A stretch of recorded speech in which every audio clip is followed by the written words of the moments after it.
प्यारे बच्चों, good morning. आज का हमारा विषय है कवि पास द्वारा रचित कविता सबसे खतरनाक का पद्यांश नंबर 4,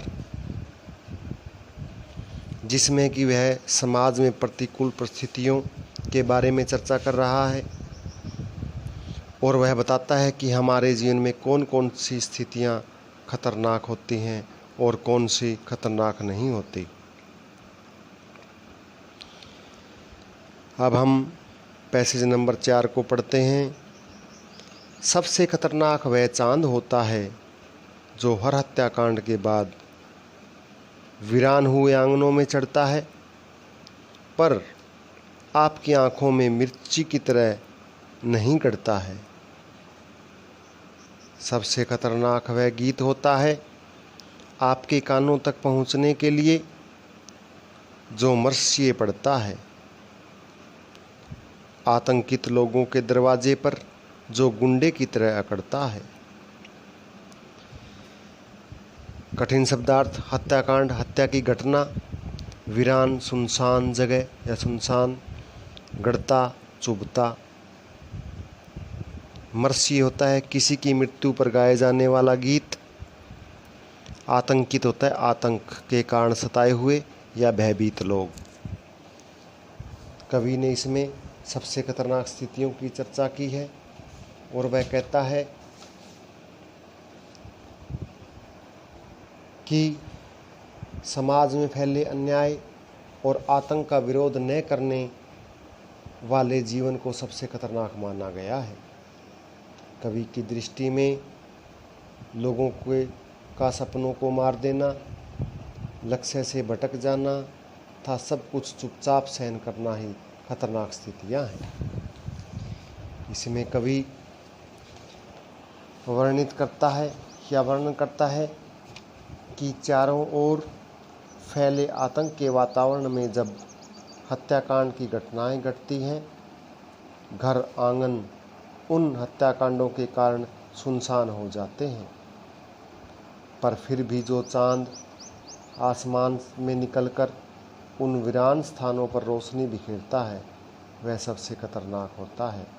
क्योंकि जिन लोगों के घरों में शोक का वातावरण होता है, उन्हें जो चांद की चांदनी है वो अखरती है, उन्हें दुख देती है, इसलिए सबसे खतरनाक कहा गया है।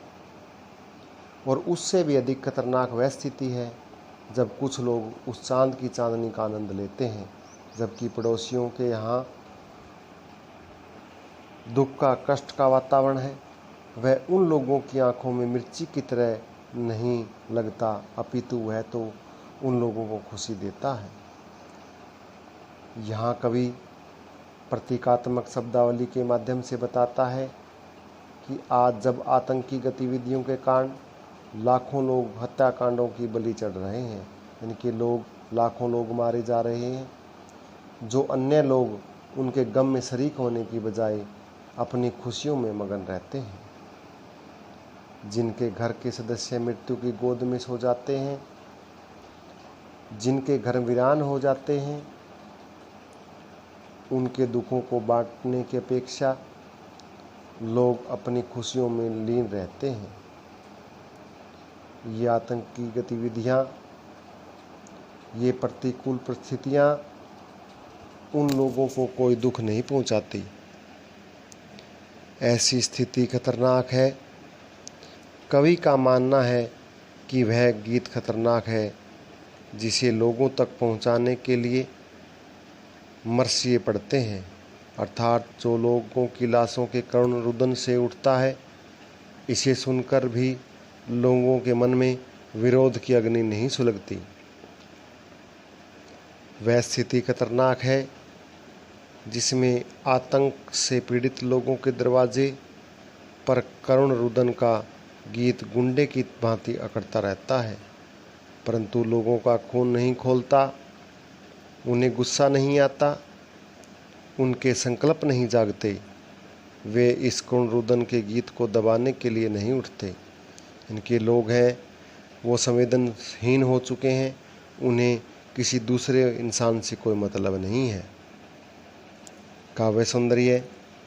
कवि ने आतंक के पश्चात लोगों की सहने की और विरोध न करने की आदत को खतरनाक माना है। अनुप्रास अलंकार का स्वाभाविक प्रयोग हुआ है। करुण रस विद्यमान है। प्रसाद गुण का प्रयोग किया गया है। प्रतीकात्मक शब्दावली है। भाषा सरल सहज प्रवाहमयी है। तो प्यारे बच्चों, आज के लिए इतना ही। धन्यवाद।